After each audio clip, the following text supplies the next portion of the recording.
हरे कृष्णा। आप सभी माताओं और बहनों को पद्मिनी एकादशी की बहुत सारी शुभकामनाएं। बस कुछ ही समय में आ रही है पद्मिनी एकादशी, एक ऐसी एकादशी तिथि जो 3 साल बाद आती है और वे आती है सिर्फ और सिर्फ पुरुषोत्तम मास में, अधिक मास में। और इस बार ज्येष्ठ मास के अंतर्गत अधिक मास का हम पालन कर रहे हैं और ऐसे सुंदर संयोग से 27 मई 2026 बुधवार के दिन ये पद्मिनी एकादशी आ रही है। पुरुषोत्तम मास को भगवान श्री हरि का प्रिय और स्वयं भगवान का मास कहा गया है।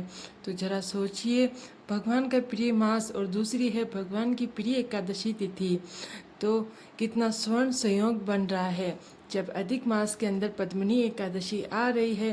तो चलिए आज के इस वीडियो में हम जानते हैं कि इस बार आने वाली पद्मिनी एकादशी व्रत का पालन कैसे करना चाहिए और किस प्रकार से भगवान श्री हरि की अधिक से अधिक कृपा प्राप्त की जा सकती है। इन सब के ऊपर आज हम बताएंगे।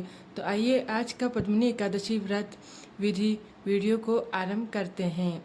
इस बार पद्मिनी एकादशी आ रही है 27 मई 2026 बुधवार के दिन और इस एकादशी व्रत का पालन करने का समय रहेगा 28 मई 2026 गुरुवार के दिन सुबह 5:25 से लेकर 7:59 के बीच में।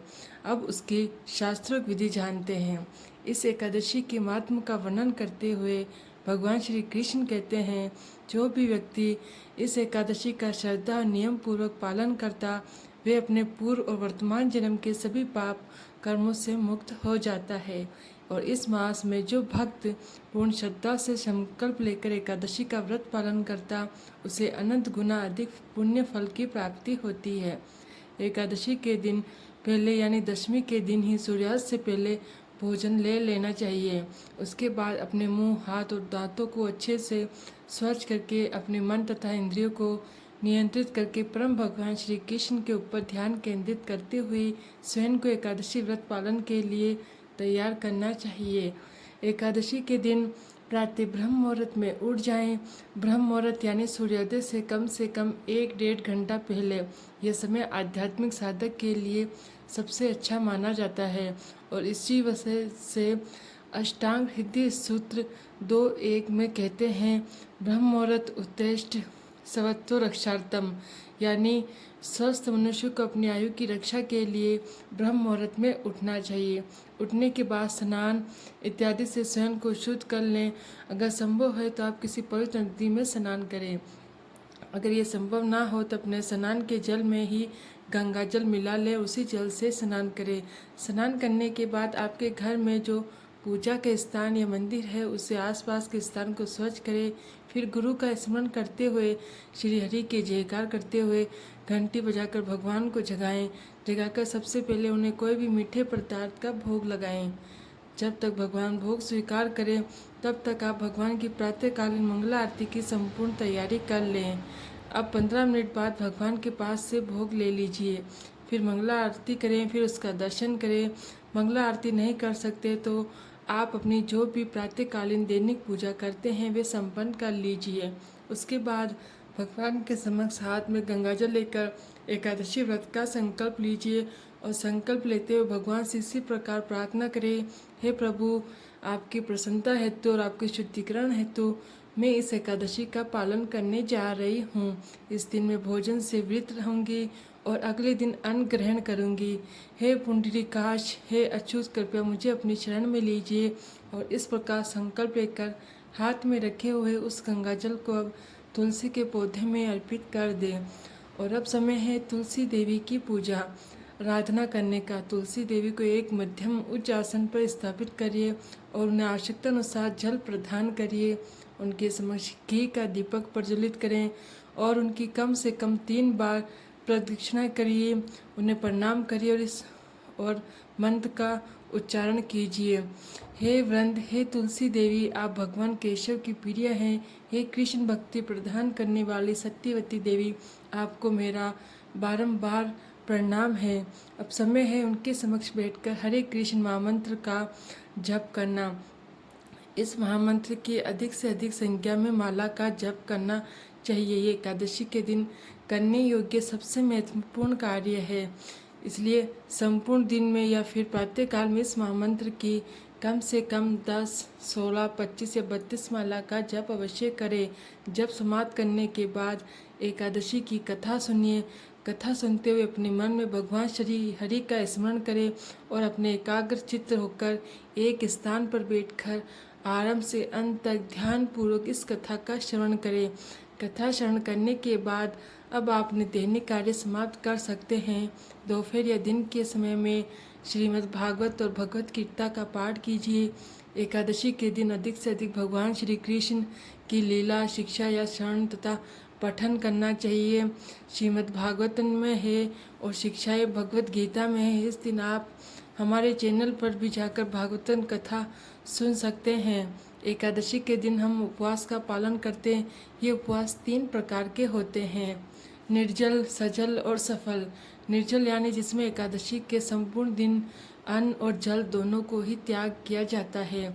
इसी एक भी दिन पानी की बूंद नहीं ले सकते और अगले दिन पारण के बाद ही जल और भोजन लिया जाता। दूसरा उपवास है सजल, जिसमें आप उपवास में मात्र जल ही लेते हैं और कुछ नहीं। और फिर तीसरे प्रकार का उपवास होता है जिसे सफल उपवास करते हैं। इसका पालन करते समय भक्त जल, दूध, फल, फूलों का रस और एकादशी प्रसाद ले सकते हैं। अगर आप नहीं जानते कि इस एकादशी प्रसाद में कौन कौन सी चीज़ें लेनी चाहिए, क्या खाना चाहिए, क्या नहीं, तो इसके ऊपर भी हमने एक वीडियो बनाया है जिसमें आप देख सकते हैं।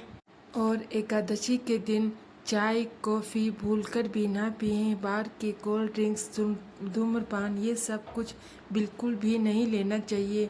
इस प्रकार आप अपनी शारीरिक क्षमता के अनुसार जिस भी परिस्थिति में है उसके अनुसार आप किसी भी प्रकार का उपवास पालन कर सकते हैं, लेकिन किसी भी स्थिति में अन्न ग्रहण नहीं करना चाहिए।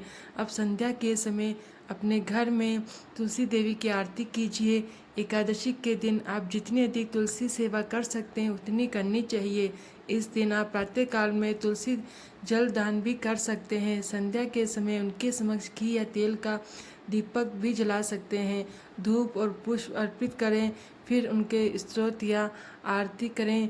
मंदिर में भगवान के समक्ष भी दीपक और धूप अर्पित करें।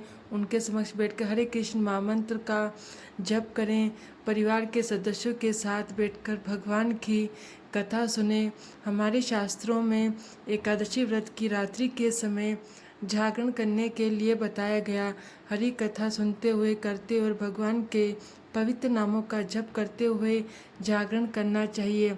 अगर कर सकते तो सबसे अच्छा है, लेकिन एक वास्तविकता ये भी है कि इस समय हम कलयुग में जी रहे हैं, तो भक्तों अपने घर, परिवार और ऑफिस की अनेक जिम्मेदारियां भी होती है। ऐसे में सभी के लिए जागरण करना संभव नहीं हो पाता।